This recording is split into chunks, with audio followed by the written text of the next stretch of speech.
boba'aa dabalatee dhiheessiin oomishaalee tarsiimaa karaa amansiisaa ta'een akka itti fufuu mootummaan deeggarsa guddaa taasiseera jedhan ministeerri maallaqaa obbo Ahmad Shidee. Ashama harka fuunee kabajamtootaa fi jaallatamtoota hordoftoota qaroo miidiyaa oduu fi odeeffannoowwan kan biyya keessaa fi biyya alaa bal'inna isaaniitis qabadhee isiniif dhiyaadheetiin jira. Hanga xumuraatti nu waliin akka turtan isin affeera. Boba'aa dabalatee dhiheessiin oomishaalee tarsiimaa karaa amansiisaa ta'een akka itti fufuuf mootummaan deeggarsa guddaa taasiseera jedhan ministeerri maallaqaa obbo Ahmad Shidee. Mootummaan waggootii darban boba'aa fi hirpha birrii biiliyoona 267 gochuu yaadachiisaniin barana qofa hojii kanaaf birrii biiliyoona 100 mirkanaa'uu beeksisaniiru. Ministeerri maallaqaa obbo Ahmad Shideen dhimma kana ilaalchisuun ibsa miidiyaaleedhaaf kennaniin riiformiin diinagdee gooroon erga hojiirra ooluu eegalee diinagdee cimsuun guddinaaf akka gumaachuuf hojii ol'aanaan hojjetamee jira jechuun dubbatan. Fooyya'insa diinagdee gooroo kunis argamni sharafa alaa sadarkaa ol'aanaa akka fooyya'uu michuuwwan misoomaa waliin tumsi michoomaa cimee akka itti fufuu raawwiin alergii akka fooyya'u gochuu dabalatee qusannaan baankotaa akka guddatu gochuu gama hundaanuu raawwiin bu'aa qabeessi galmaa'uu ibsaniiru. Jiraattonni kutaalee magaalaa Shaggar garaagaraa rakkooleen bu'uura misoomaa itti hammaatee akka ta'e himaniiru. Bulchiinsa magaalaa Shaggar ammoo rakkoolee hawaasaa bu'uura irraa furuuf itti gaafatamummaan hojjechaa jiraachuu deebii kennan. Akka bulchiinsa magaalaa Shaggaritti uwwisa bu'uuraalee misoomaa wal qabatee hawaasni komii bal'aa kaasaatiin jira. Keessattuu rakkoo daandii keessaa hanqina dhiyeessii bishaan dhugaatii qulqulluu fi humna tajaajila elektirikaa caalmatti nutti cimeera jechuun jiraattonni gaaffii kaasaatiin jiru. Bu'uuraalee misoomaaf jedhamee kaffaltiin kaffalamuu fi hojiin misoomaa hojjetamu kan wal hin ginne ta'us dubbataniiru. Jiraattonni kutaa magaalaa Sulultaa Aanaa Wasarbii waggoota 3 darbaniif suphaa daandii gaafachaa turrus hanga ammaatti furmaata hin arganne jechuun komatan. Jiraattonni Aanaa Wasarbii zoonii Bariisaa rakkoo daandii keessa hamaa akka qaban himaniiru. Gannaraareen bona ammoo dhukkeen dabaree itti wal dabarsaa akka jiran kaasanin. Daandiin saffisaan hin hojjetamne taanaan bobbaanee galuudhaaf baay'ee rakkanna jechuunis kaasaniiru. Waggootaan 3 darbaniif lakkooftuu elektirikaa gonkumaa argachuu akka hin dandeenyes tajaajila humna elektirikiitiin wal qabsiisanii komii isaanii kaasaniiru. Itti gaafatamaan waajjira mana qopheessaa kutaa magaalaa Sulultaa obbo Darajjee Yaa'een komiin nu qaqqabee hin jiru rakkoon jiraachuu quba hin qabnu jechuun deebisan. Jiraattonni kutaa magaalaa Gafarsaa Gujee Malkaanoonnoo fi Kuraa Jiddaas rakkoo bu'uuraalee misoomaa wal fakkaatu qabaachuu kaasaniiru. Itti aantu hojii gaggeessituu mana qopheessaa bulchiinsa magaalaa Shaggar Aadde Nabiilaa Oliin rakkoon bu'uuraalee misoomaa jiraachuu kan beekan ta'uu himuun rakkooleen jiran sadarkaadhaan furuudhaaf hojjetamaa akka jiran garuu kaasaniiru. Rakkooleen jiran hiikuuf qaamolee dhimmi ilaallatuu fi hawaasa waliin qindoominaan kan hojjetan ta'uu ibsan. Bulchiinsi magaalichaa rakkoolee hawaasaa bu'uura irraa furuuf itti gaafatamummaa ol'aanaan hojjechaa jiraachuu kaasaniiru. Gamtaan Awurooppaa hojiilee walgahiinsa barnootaa guddisuu kan deeggaru ta'uu beeksise. Gamtaan Awurooppaa hojiilee ministeerri barnootaa walgahiinsa barnootaa guddisuuf hojjechaa jiru kan deeggaru ta'uu beeksiseera. Ministeerri barnootaa Profeesar Birhaanuu Naggaan Itoophiyaatti ambaasaaddara Gamtaa Awurooppaa Soofii Faaroom waliin mari'ataniiru. Maricha irratti barnoota haqa qabeessaa fi qulqullina qabu lammiilee biraan ga'uu fi tarkaanfilee jijjiiramaa damee barnootaa ol'aanoon fudhatamaa jiran irratti ibsa kennaniiru. Qaamoleen tumsitoota damee barnootaa deeggaran taasisanis dhimmoota xiyyeeffannaan duraa kennamuuf irratti ministeera barnootaa waliin mari'achuun akka hojjetan dubbataniiru. Ambaasaaddar Soofii Faaroom Amsterdaamitti akka dubbatanitti ministeerri barnootaa haqa qabeessaa fi qulqullina qabu walii galuuf hojiilee hojjechaa jiruuf deeggarsa barbaachisaa akka godhan ibsaniiru. Qaamoleen lameen sirna barnootaa Itoophiyaa irratti rakkoolee mudatan furuuf tarkaanfilee fudhatamaa jiran bu'a qabeessaa akka ta'an deeggarsa taasisan cimsanii akka itti fufan danda'amuu irratti mari'achaa jiraachuu ibsaniiru. Oduun keenya akkuma itti fufetti jira gara oduu biyya alaatti isin dabarsina. Haleellaa dhiheenya magaalaa Kaartuumitti raawwatameen namoota 120 kan du'an ta'uu beeksiseera. Wiixata darbirraa eegalee haalli Suudaan keessa jiru akkaan yaaddessaa kan ta'ee fi loltoonni mootummaa fi mormitoonni dhukaasa walirratti cimsaniiru. Haleellaa handaara magaalaa guddoo biyyattii Kaartuumitti raawwateen yoo xiqqaate namoonni 120 ta'an ajjeefamaniiru jechuun jaarmiyaan tola ooltummaa tokko gabaaseera. Akkaataa gabaasa kanaan magaalaa Omdurman iddoo Daar es Salaam jedhamutti haleellaa raawwatameen kan lubbuun darbe kunneen namoota nagahaa ta'uu ragaa bahaniiru.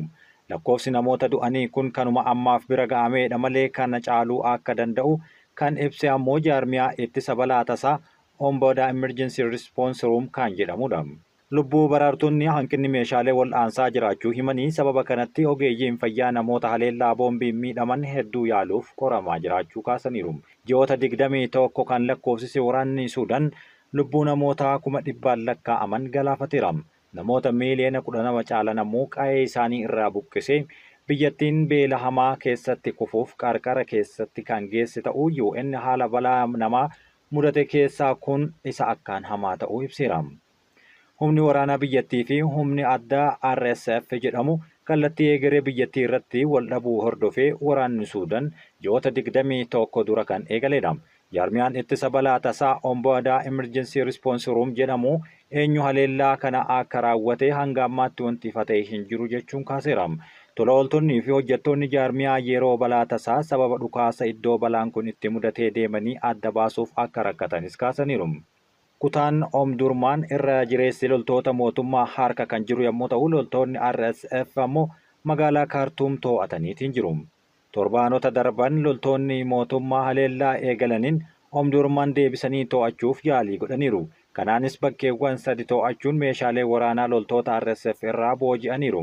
Jiraattonni handaara yaa'a laga Naayil haleellaa addaatti raawwatamuun hammaateeraa jedhan. Qe'een namoota barbadaa akka jiruu fi guyyaa guyyaan lubbuun namoota gaaga'amaa jiraachuus kan himan yommuu ta'u, naannoon sun waraana yeroo dheeraaf tureen barbadaa'eera. Rasaasni qe'ee jiraattotaa irratti rooba haleellaan boombii namoota hedduu galaafataa jira jedhame jaarmiyaan Emergency Response jedhamu kun. Gareen lamaanuu namoota nagahaa irratti haleellaa raawwachuudhaan kan himatamanidha. Haleellaa raawwatamuun kan dhumaa jiran hojjettoota fayyaa fi gargaarsaa ta'uun ifoomeera. Loltoota mootummaas ta'ee kan RSF seera waraanaan ala ba'uun xiyyeeffannaa isaanii osoo adda hin baasin manneen jireenya lammiilee nagaa irratti dhukaasa roobsaa jiraachuun himatamaniiru. Pirezidaantiin Kooriyaa Kibbaa barbaacha sa'aatii dheeraan booda to'atamuun ibsame.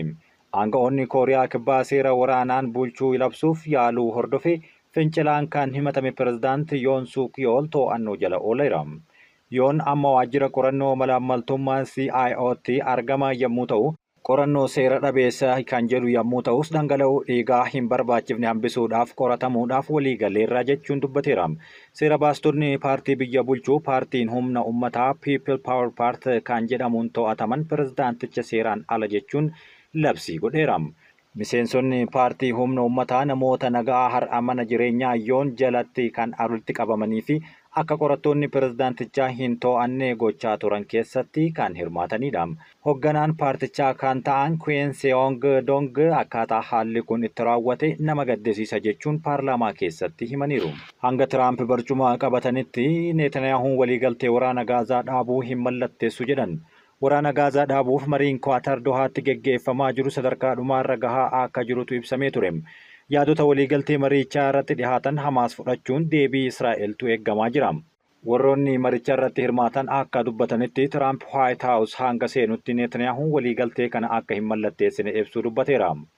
Tiraamp gaafa ammajjii 20 pirezidaantii US ta'uun ifatti kakuu raawwatam. Kunis kennaa Netaniyaahuun pirezidaantii haaraadhaaf kennu ta'a jedhan dhaabbata Forward Thinking jedhamu irratti daayirektarri ol aanan. Netaniyaahuun hanga ammajjii 19 yookaan 20tti waliigalticha tursiisuu akka danda'u kan himu yommuu ta'u, kanaan duras waraanni Gaazaa akka hin dhaabbanneef Netaniyaahuun marii geggeeffamaa ture danqaa tureera jedhan.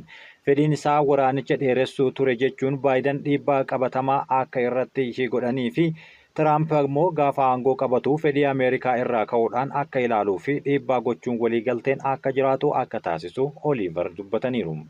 Naatoon keebilii galaana jalaa murteessaa ta'e eeguuf erga haaraa eegaleera. Naatoon bara darbe keebiliin galaana jalaa murteessaa ta'e erga miidhame yookaan addaan citee booda dooniiwwan galaanaa Baaltik keessatti argaman irratti hordoffii cimsuuf ergama haaraa jalqabeera. Hoogganaa naatoo kan ta'e Maark Ruuteen ergamni maqaa Baaltik Seentirii jedhamuun moggaafame kunis xiyyaarota hordoffii dooniiwwan waraanaa fi diroonii kan hammachiisu ta'uu dubbataniiru. Dubbii aanga'aa kunis kan dubbatame walgahii Helsinkii kan biyyoota naatoo galaana Baaltik irratti taa'an hundi keessayyuu Fiinlaand, Istooniyaa, Deenmaark, Jarman, Laatviyaa fi kanneen biroo kan irratti hirmaatan irrattidha. Miidhaa keebilii kanaan walqabatee Raashaan kallattiidhaan akka yakkamtuutti ibsamuu baattulleen Ruuteen akka jedhanitti naatoon hordoffii dooniiwwan dhoksaa Mooskoo dooniiwwan abbummaan isaanii hin beekamne kanneen oomishaalee boba'aa ugguraman fe'uuf itti fayyadaman irratti akka qabu cimsanii dubbataniiru. Erga Raashaan gurraandhala bara 2022 Yukureen guutumatti weerartee booda waldhabdeen biyyoota neetoo fi Raashaa gidduu jiru osoo addaan hin citin dabalaa dhufeera.